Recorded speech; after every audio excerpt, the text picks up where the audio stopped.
Penting-ting-ting dekati hari kemari sini bertemu tangga di leher banting-banting ting-ting. السلام علیکم ناظرین، ملک جی official پہ آپ کو میں خوش آمدید کہتا ہوں۔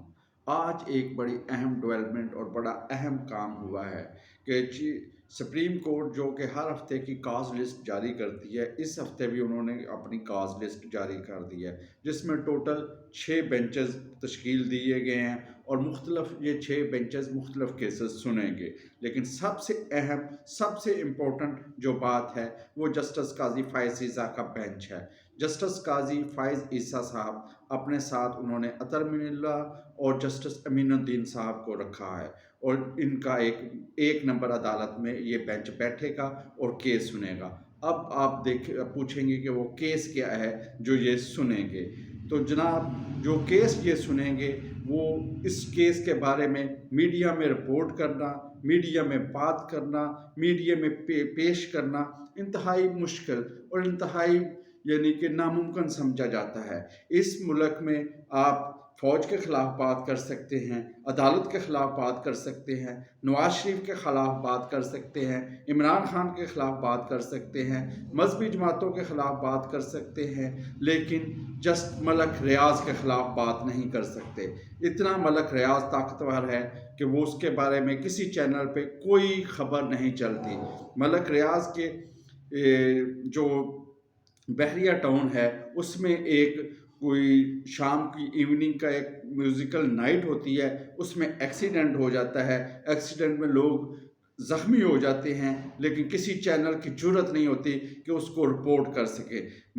بحریہ ٹاؤن کی جو بھی خبر ٹی وی پہ چلے گی وہ ایک نجی ہاؤسنگ سوسائٹی کے نام سے چلے گی، اور ملک ریاض کے بارے میں جو بھی خبر چلے گی وہ اس طرح چلے گی کہ نجی ہاؤسنگ سوسائٹی کے جو مالکان ہیں ان کے بارے میں میڈیا پہلے تو چلے گی نہیں۔ اگر کچھ لوگ چلانے کی جرات بھی کر لیں گے تو وہ اس طرح چلائیں گے۔ تو یہ ایک بہت قسم، میں کہتا ہوں کہ جسٹس قاضی فائز عیسیٰ صاحب نے ایک جہاں اور دلیرانہ اور اہم اقدامات کر رہے ہیں، ان میں سے انہوں نے ایک اقدام یہ بھی کیا ہے کہ اب انہوں نے اس کیس کو لے لیا ہے کہ اب اس پہ ہم بیٹھیں گے اور فیصلہ کریں گے۔ کیس کیا ہے؟ کیس المشہور بحریہ ٹاؤن جو کہ کراچی کا بحریہ ٹاؤن ہے اس کے بارے میں ہے۔ اس کیس میں ملیر سے انہوں نے جو زمین خریدی تھی اس میں بے ضابطیاں تھیں، اور ان کو 460 ارب روپے کا یہ ان کی ہوئی تھی۔ اس میں یہ تھا کہ پہلے تو 250 ارب دینا چاہتے تھے، لیکن شیخ عظمت صاحب نے کہا کہ نہیں، 250 ارب نہیں۔ پھر ان کی یعنی کہ عدالت سے باہر، اب یہ بھی ایک چیز ہے کہ عدالت سے باہر یا عدالت کیسے یہ ڈیل کر رہی ہے۔ عدالت کو تو فیصلہ دینا چاہیے کہ بھائی آپ یہ کریں، لیکن ایک ڈیل ہوئی کہ جس طرح آپ جانتے ہیں کہ ملک ریاض کے اثر رسوخ کو، اور اس اثر رسوخ کی وجہ سے ہی یہ ڈیل ہوئی، اور ڈیل کی وجہ سے یہ طے پایا گیا کہ ملک ریاض 460 ارب روپیہ دیں گے حکومت پاکستان کو۔ لیکن اس میں پھر جسٹس فیصل عرب، جسٹس اعجاز اور جسٹس منیب اختر نے اکتوبر 20 میں ایک فیصلہ دیا، جب جسٹس فیصل عرب صرف ایک ہفتہ رہ گیا تھا کہ ان کی ریٹائرمنٹ کے لیے، کہ یہ جو پیسے آئیں گے ان کی سپرویژن جو یہ سندھ حکومت کو ملیں گے، اور سندھ حکومت کو نہیں، سندھ کو ملیں گے، اور سندھ میں پھر ادھر ترقیاتی کام ہوں گے۔ ان ترقیاتی کاموں کی سپرویژن جو ہے وہ ایک ریٹائرڈ سپریم کورٹ کا جج کرے گا، اور فیصل عرب صاحب جو تھے وہ سپریم کورٹ کے جج بھی تھے اور ریٹائرڈ بھی ہونے والے تھے اور سندھ کے بھی تھے۔ تو اب بھی باقی آپ خود سمجھ لیں کہ کیا بات ہوگی۔ تو ان میں یعنی کہ اور سپریم کورٹ کا جو جج ہے وہ دیکھے گا کہ سندھ کے اندر نالیاں کیسے بنتی ہیں، سندھ کے اندر سڑکیں کیسے بنتی ہیں، سندھ کے اندر اور ڈرینیج کے جو مسائل ہیں، سندھ کے اندر ٹرانسپورٹ کے مسائل ہیں، کہیں بلب لگنا ہے، کہیں یعنی کہ لائٹ لگنی ہے، کہیں جھاڑو لگانا ہے۔ تو یہ ایک ریٹائر یعنی کہ سپریم کورٹ کا ایک ریٹائرڈ جج دیکھے گا کہ یہ کام سندھ میں ترقیاتی ہو رہے ہیں کہ نہیں، یعنی کہ۔ اور پھر اس پہ تنقید بھی کافی ہوئی کہ یہ سپریم کورٹ کا یہ کام نہیں ہے کہ وہ ایسی چیزیں دیکھے اور ڈیولپمنٹ کے کاموں میں آ جائے۔ تو اس پہ بڑی تنقید ہوئی. پھر اس میں ایک 60 ارب روپیہ ہی انہوں نے دیا تھا کہ اس کے بعد یہ کیس رک گیا. پھر اسی کیس کے ساتھ ایک جڑا ہوا کیس ہے القادر ٹرسٹ، کیونکہ القادر ٹرسٹ میں بھی 190 ملین پاؤنڈ جو برطانیہ سے آئے تھے، تو وہ اس 460 ارب روپے کی جو جرمانہ ہوا تھا ملک ریاض کو، ان میں یہ پیسے ایڈجسٹ ہو گئے. تو دیکھنے والی بات ہے اب اگلے ہفتے جب یہ کیس لگے گا تو ہمیں پتہ چلے گا کہ یہ پیسے کیسے ایڈجسٹ ہو گئے. جناب ایک منی لانڈرنگ کا پیسہ جو برطانیہ میں گیا ہوا تھا وہ ادھر آیا، اور وہ جناب اس میں جو اس کو جرمانہ ہوا تھا سپریم کورٹ کی طرف سے، اس میں ایڈجسٹ ہو گیا، اور ملک ریاض صاحب دیاں ستّی خیراں ہو گئیں اور ان کوئی پوچھنے والا نہیں. اب دیکھیں گے کہ اس میں یہ جو کیس تھا، یہ تقریباً جو کمیشن بنا تھا، یہ جسٹس گلزار اور جسٹس بندیال نے تو اس کیس کو لگایا ہی نہیں نا، اس طرف دیکھنے کی جرت ہی نہیں کی. باقی انہوں کو ہر معاملات کا کبھی آئین دستک دے دیتا تھا، کبھی خود چل کے آج گڈ ٹو سی ہو جاتا تھا، لیکن یہ معاملہ دیکھنے کے لیے ان کے پاس ٹائم نہیں تھا. تو یہ اب قاضی فائز عیسیٰ نے اٹھایا ہے، تو دیکھیں گے اس میں بڑے سوال اٹھیں گے کہ وہ القادر کے ٹرسٹ کے پیسے جو کہ 19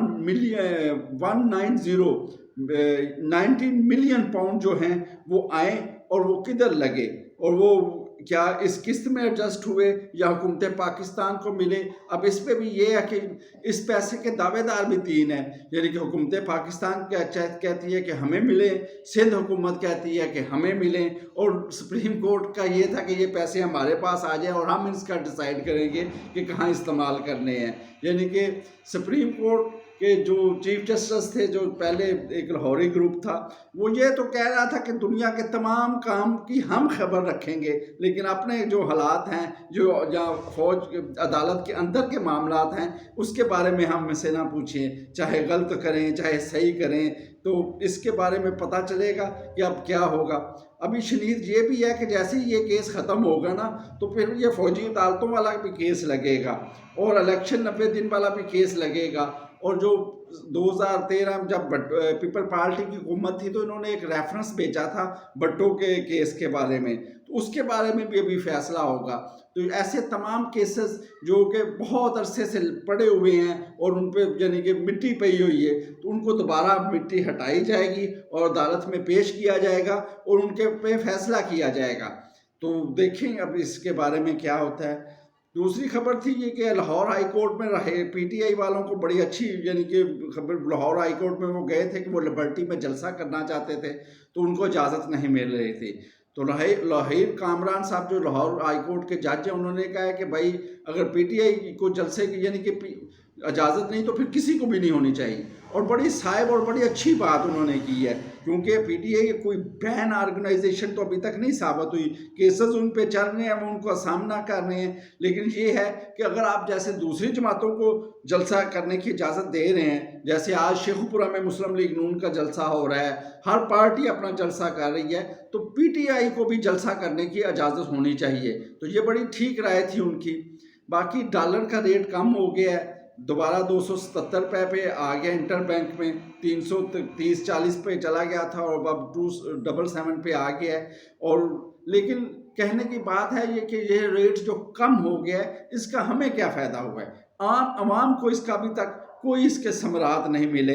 کوئی پٹرول سستا نہیں ہوا، کوئی اور ایک آنے کی چیز سستی نہیں ہوئی، بلکہ ہمیں تو آج ایک اور خوشخبری سنائی گئی ہے کہ 1 اکتوبر سے گیس کی قیمتیں 200% تک بڑھا دی جائیں گی. جب گیس کی بہت پہلے گیس ہمیں ملتی نہیں ہے، دوائی کی طرح ہمیں گیس ملتی ہے، جیسے ڈاکٹر کے پاس جائیں تو وہ ہمیں نسخہ لکھ کے دیتا ہے کہ یہ نسخہ آپ نے صبح دوپہر شام استعمال کرنا ہے. تو اسی طرح ہمیں گیس ملتی ہے صبح دوپہر شام. تو اب وہ جو صبح دوپہر شام ہمیں گیس ملتی ہے اس کو بھی انہوں نے 200% بڑھا دیا ہے. اور صرف یہ گیس بڑھنا، جیسے پٹرول ہے، پٹرول اور ڈیزل بڑھتا ہے تو ہر شے مہنگی ہو جاتی ہے. تو گیس کا بھی اسی طرح عمل دخل ہے. جب گیس بڑھے گی تو آپ کو کون سستی روٹی دے گا، آپ کو کون سستا سالن دے گا، یا آپ کو کون سستی چیزیں بنا کے دے گا؟ کیونکہ بہت ساری انڈسٹری ہے جو گیس پہ چلتی ہے اور گیس سے وہ اپنی چیزیں مینوفیکچر کرتے ہیں. تو یہ بڑی یعنی کہ ڈالر کا ریٹ تو سستا ہو رہا ہے، لیکن عوام آدمی کو اس میں کوئی ایک آنے کا ریلیف نہیں ملا، اور اوپر سے گیس مہنگی کر دی ہے. تو اس کے بارے میں اب کیا کہہ سکتے ہیں؟ حکومت سے ہم یا جو ہمارے حکمران بیٹھے ہوئے ہیں ان سے ہم یہی التجا کر سکتے ہیں کہ بھائی دیکھو کوئی اس عوام کو ساتھ لین دو نا، اتنی تو کم سے کم کر دو کہ لوگ سانس لے سکیں۔ تو آپ سے یہی ہے کہ اس کی قیمتیں کم کی جائیں، اور خاص کر جو گیس کو مہنگی کر رہے ہیں ہم تو یہی کہہ سکتے ہیں کہ اس کو کم کیا جائے۔ اتنی زیادہ مہنگائی پہلے ہی نہیں ہم مشکل سے زندگی گزار رہے ہیں، اور اس سے زیادہ اگر چیزیں مہنگی ہو جائیں گی تو بہت مشکل ہو جائے گی۔ باقی ایک میں نیوز یہ بھی دیکھ رہا تھا کہ ہیلمٹ جو نہیں پہنے گا اس کو اب 2000 جرمانہ ہوگا۔ تو یہ جرمانہ تو ٹھیک ہے، ہیلمٹ سیکورٹی اور ہر بندے کو پہننا چاہیے، لیکن 2000 روپیہ بہت زیادہ ہے، کیونکہ غریب ہے، دیہڑی دار بنتا ہے، تو اس کے پاس اگر ہیلمٹ خریدنے کے لیے پیسے ہی نہیں ہیں، اور ان کی موٹر سائیکلیں تو دیکھیں وہ کس طرح کی ہے۔ جرمانہ ہونا چاہیے، ہیلمٹ بھی لازمی ہونا چاہیے، لیکن یہ بہت زیادہ ہے۔ آپ حکومت میں ہیں تو آپ یہ موٹر سائیکل والی کمپنیوں کو کیوں نہیں کہتے، جو یعنی کہ ایک 3 لاکھ کا 2.5 لاکھ کا اتنے مہنگے موٹر سائیکل دے رہے ہیں، تو ایک موٹر سائیکل کے ساتھ ہر حکومت کو چاہیے کہ ان کمپنیز کو پابند کریں کہ آپ نے ایک جو موٹر سائیکل دے رہے ہو تو اس کے ساتھ رائڈر کو ہیلمٹ بھی دو، اور مفت دو، اس کو کاسٹ میں نہیں آنا چاہیے۔ تو پھر آپ کہیں کہ بھائی یہ ہیلمٹ پہنو۔ تو جرمانہ جو ہیلمٹ کا ہے نا یہ بہت زیادہ ہے، تو اس پلیٹ فارم سے ہم پھر دوبارہ گزارش کریں گے کہ اس کو بھی کم کیا جائے۔ غریب آدمی موٹر سائیکل چلاتا کون ہے؟ غریب آدمی چلاتا ہے گاڑیوں کو، اور جب آپ ٹریفک پولیس کو بھی کہیں دیکھتے ہیں نا وہ چلان کر رہے ہوتے ہیں تو کبھی انہوں نے کار والوں کو نہیں روکا، جو بڑی بڑی کاریں ہوتی ہیں ان کو روکنے کی نہیں ضرورت ہوتی۔ سب سے زیادہ چلان کرنا آسان ان کے لیے یہ ہے کہ وہ موٹر سائیکل رائڈر کا چلان کرتے ہیں۔ تو پلیز گزارش ہے کہ اس کو بھی کم کریں۔